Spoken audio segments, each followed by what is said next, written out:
Have you ever typed a comment in a rush and felt your stomach sink the moment you hit post?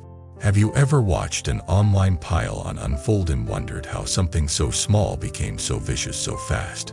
Welcome back to the channel.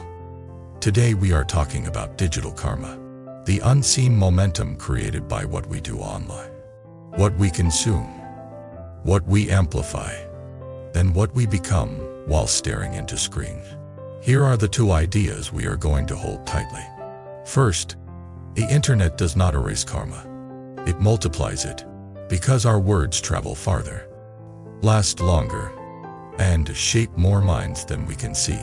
Second, ancient teachings about intention, cause and effect, and interconnections are not outdated. They are exactly what we need to navigate modern digital dilemmas without losing our peace or our integrity. Let me start with a story. Because most people do not learn digital wisdom from theories. They learn it from that one moment that changes the way they feel about the online world. A woman named Tessa had a normal life. She worked, she had friends, she had stress like everyone else. And she used social media the way most people do. She scrolled while waiting for coffee. She posted photos when she felt happy. She shared articles when she felt angry. And she argued sometimes when she felt misunderstood. Nothing extreme. Nothing dramatic. Then one night she saw a short clip going viral. It showed a stranger in a store shouting at an employee. The clip was cropped tightly. The stranger looked cruel. The employee looked shaken. The comments were a flood of rage. And the rage felt righteous. Tessa felt heat rise in her chest. She typed a comment. It was sharp and humiliating. She pressed post. She felt a surge of relief. 10 minutes later, the clip appeared again, but this time it was longer. The stranger had been reacting to something that happened before the recording started. It did not excuse the shouting, but it changed the story.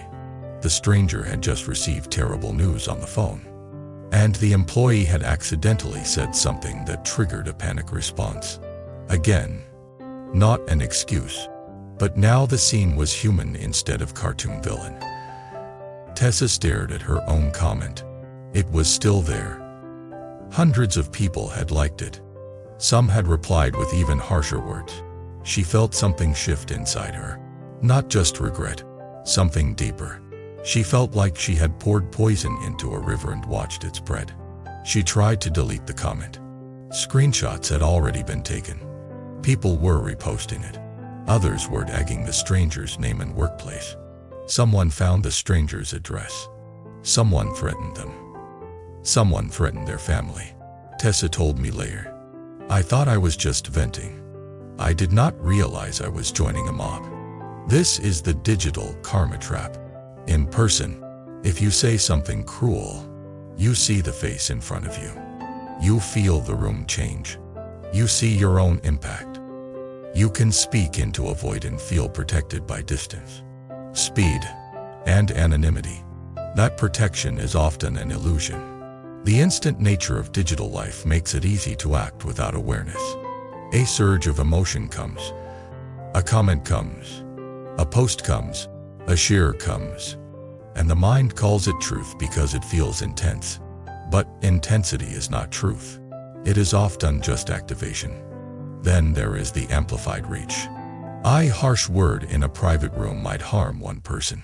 A harsh word online can travel across thousands of screens, multiply through reposts, and become permanent in ways that outlive the moment that created it. Digital negativity has reach and permanence that real-life interactions rarely have. And then there is the psychological toll of what people call cancel culture and digital mob mentality. It is not only the person being targeted who suffers. The people participating suffer too, even if they do not notice it right away.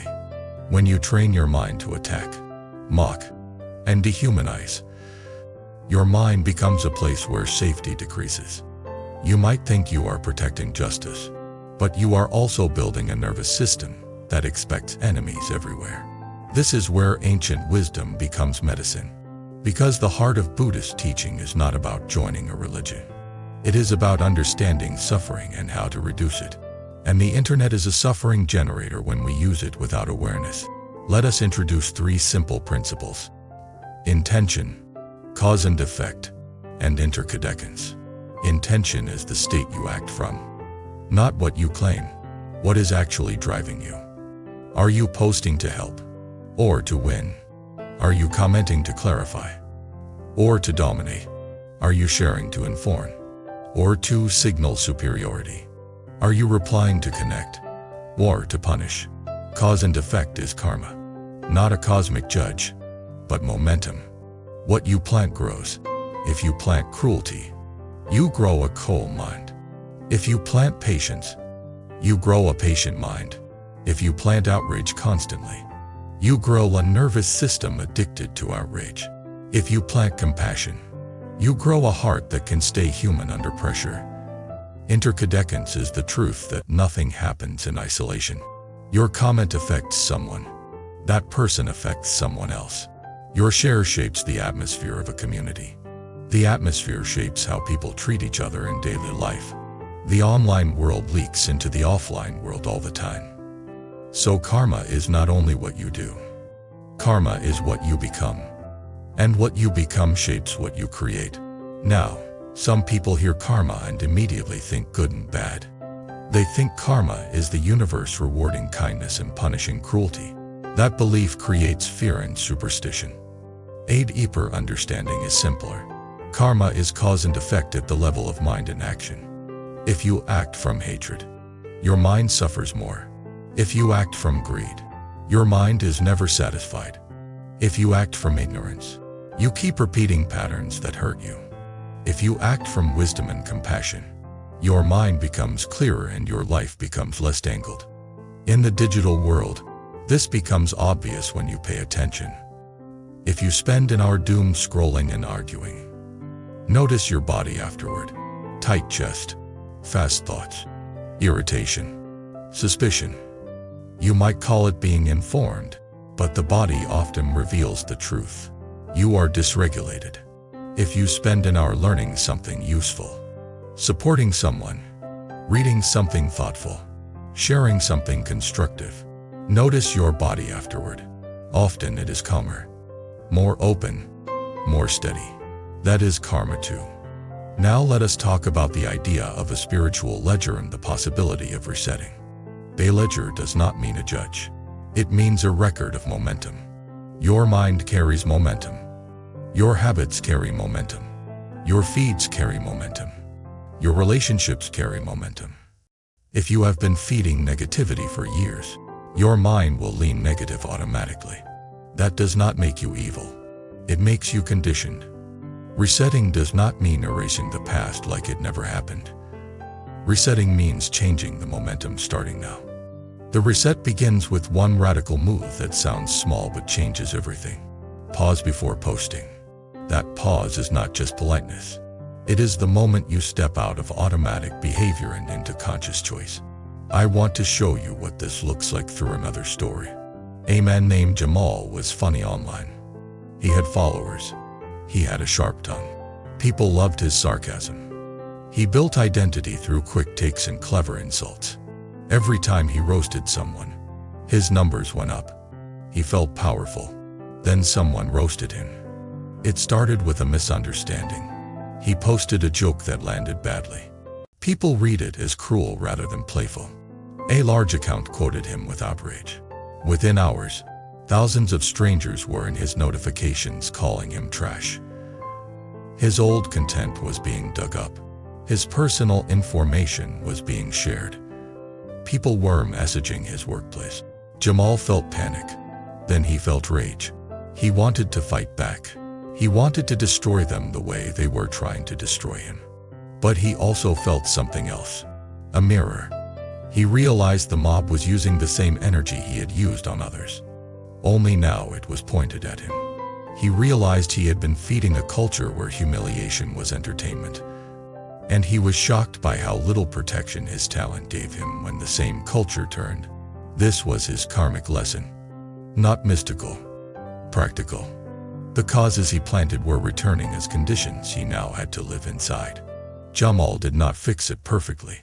But he did something important. He stopped posting for a week. Not as punishment, As detox, he let his nervous system settle. He walked. He slept. He talked to a friend offline. He listened. Then he returned with a different intention. Not to perform. To repair. He posted a calm message that did not beg and did not attack.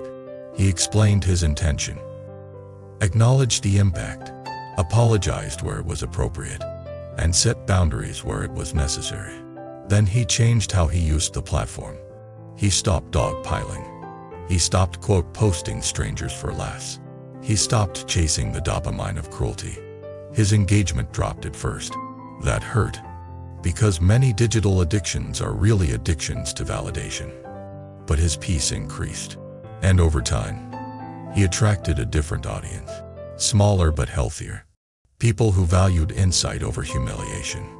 People who wanted thoughtful conversation. That is a karma reset.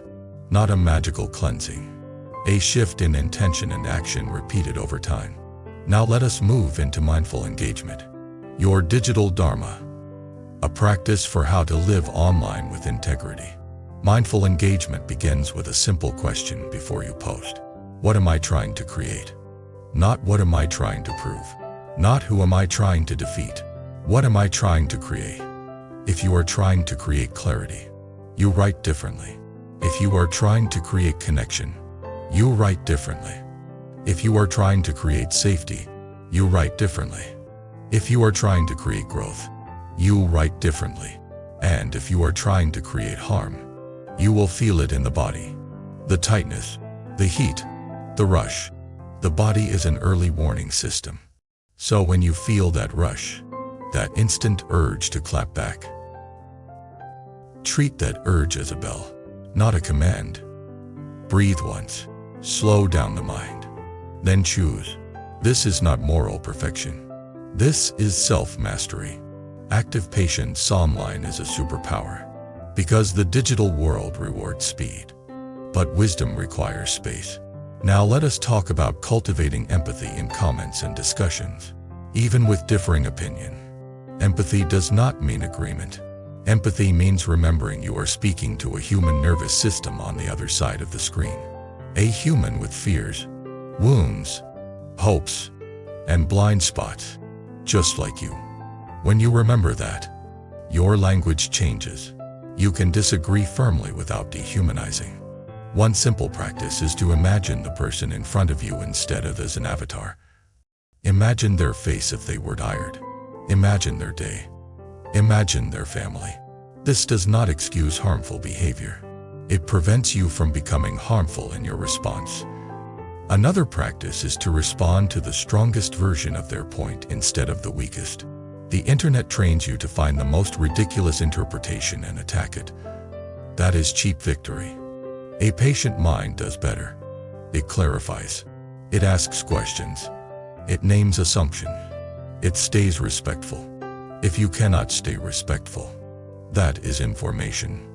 It means your nervous system is activated and you need a pause, not a debate. Now let us talk about positive digital footprints. Your digital footprint is your karmic trail. What you leave behind shapes the atmosphere others walk into. A positive footprint does not mean fake positivity. It means constructive energy. Sharing accurate information instead of rumors. Amplifying voices that reduce harm. Offering support when someone is struggling. Pointing people toward resources. Celebrating growth instead of mocking mistakes. Choosing silence instead of spreading a fire. Silence can be a form of compassion. Not silence that avoids truth. Silence that avoids unnecessary harm. Now we move into proactive mitigation. Building digital merit. And I want to be careful with the word merit. Merit can sound like scorekeeping. Here I mean it simply. Building conditions for peace. You build conditions for peace when you use platforms for genuine acts of kindness. A kind message to a friend who is quiet. A thoughtful comment that encourages someone who is learning. A sincere thank you to a creator who helped you. Icon correction offered without humiliation. A willingness to admit you were wrong. That last one is rare online. And it is powerful. Because it stops the cycle of ego defense. It stops the karmic loop where everyone must be right to feel safe. Now let us talk about the impact of promoting authentic connection over superficial likes. The digital world trains you to chase numbers. Likes, shares, views, followers, but those numbers can create a subtle spiritual disease. The belief that your worth is measurable by attention. When you live from that belief, you become reactive. You post for approval. You fear silence. You craft identity like a product. You compare. You feel behind. You feel ashamed. You feel hungry. A mindful approach is to use metrics slightly and values heavily.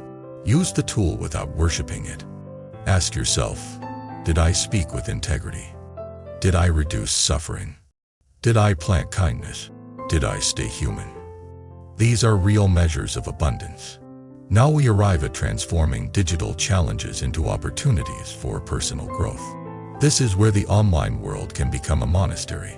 Not a perfect one, but a training ground. Every trigger is a teacher. When you feel the urge to attack, you are seeing your own anger. When you feel the urge to obsess over replies, you are seeing your own craving. When you feel the urge to perform, you are seeing your own insecurity. When you feel the urge to doom scroll, you are seeing your own fear. Instead of obeying these urges, you can observe them. Observation breaks the spell. Then you can choose a wiser action. This is how you break samsara, the wheel of repeated suffering. In modern form, samsara is not only about reincarnation. It is about repeating the same mental loops. Samsara looks like this. Reply, dopamine, regret, more outrage, insecurity, performance, temporary validation, emptiness, more comparison. The karma reset is learning to step off the wheel. Now let us move into the karma reset blueprint. But I will share it as a story you can walk through rather than as a rigid checklist. Imagine your digital life as a garden. For years you have been planting whatever grows fast. Outrage grows fast. Mockery grows fast. Drama grows fast. Hot takes grow fast. Now you want peace. Peace grows slower. So first you have to recognize what you have been planting. Take a week and observe your digital patterns with honesty and gentleness. Notice what content you consume that makes you tense. Notice what accounts trigger comparison. Notice what conversations drain you. Notice what you do when you feel lonely. Notice what you do when you feel angry. Notice what you do when you feel bored. This is mindfulness. Then choose one negative pattern to address. Maybe it is arguing with strangers. Maybe it is screenshotting people to mock them. Maybe it is doom scrolling at night. Maybe it is checking notifications compulsively. Maybe it is joining pile-ons. Maybe it is reposting without verifying. Then choose one replacement action. If you are triggered, you pause. If you want to respond, you wait 10 minutes. If you want to post while angry, you write it in notes and do not publish. If you want to scroll at night, you put the phone in another room for 30 minutes. If you feel lonely, you message one person with sincerity instead of chasing validation. These replacement actions are your new seeds. Now include intentional detox and self-reflection. Detox does not have to mean disappearing for a month. It can mean a daily boundary that returns your mind to itself. No screens for the first 20 minutes of the day. No scrolling while eating. No checking replies in bed. One walk without the phone. 1 hour a day where you let your mind be quiet. In that quiet, you will meet what you were avoiding. Fear, grief, restlessness, emptiness. Meet it with compassion. Because many digital addictions are not about the internet. They are about not wanting to feel. When you learn to feel without fleeing, your need for digital anesthesia decreases. Now let us talk about repairing harm. Because a real karma reset includes accountability. If you have posted something harmful, you can clean it. Delete it if possible. Correct it publicly if it misled others. Apologize if you attack someone. Do not over-explain. Do not perform guilt. Just repair. Repair restores integrity. Integrity restores peace. Some people fear apologizing because they fear humiliation. But humility is often the doorway to freedom. Now let us bring this into a holistic approach to online well-being and spiritual integrity. Your online life is not separate from your inner life. It shapes your mind. So treat your feed like your diet. If you constantly consume junk, your mind becomes inflamed. If you consume thoughtfully, your mind becomes clearer. If you keep company with cruelty, cruelty becomes normal. If you keep company with wisdom and kindness, your heart becomes more stable. This is ancient teaching in modern language. Choose your mental environment. Now I want to return to Tisa, because her story has a second chapter. After that viral incident, she felt ashamed. She wanted to quit the internet forever, but quitting did not address the deeper issue. The deeper issue was that she had learned to discharge stress through digital aggression. So she began practicing a reset. She stopped commenting when she was activated. She unfollowed accounts that fed outrage without solutions. She took a break from watching conflict content at night. She started using her account to share resources and encouragement instead of attacks. She practiced one simple phrase before posting. Will this reduce suffering or increase it? Sometimes she still slipped, but she recovered faster. She repaired faster. She learned. Months later, she told me something quietly beautiful. She said, the internet is still messy, but my mind is less messy. That is the point. You cannot control the entire digital world, but you can control your intention. You can control your choices. You can control what you feed. That is karma. And the result is inner peace. Now let me speak directly to you. If you feel trapped in digital reactivity, you are not broken. You are conditioned. If you feel pulled into negativity, you are not evil. You are human. But you do have agency. The karma reset begins with one pause, one breath before posting, one choice not to pile on, one moment of compassion for the person behind the screen, one act of courage to admit you were wrong, one boundary to protect your nervous system, 1 hour of silence to remember who you are without the feed. These small choices compound. They become your new trajectory. And there is something else that happens when you practice digital dharma. You become a calmer person offline too. You listen better. You react less. You hold conflict with more skill.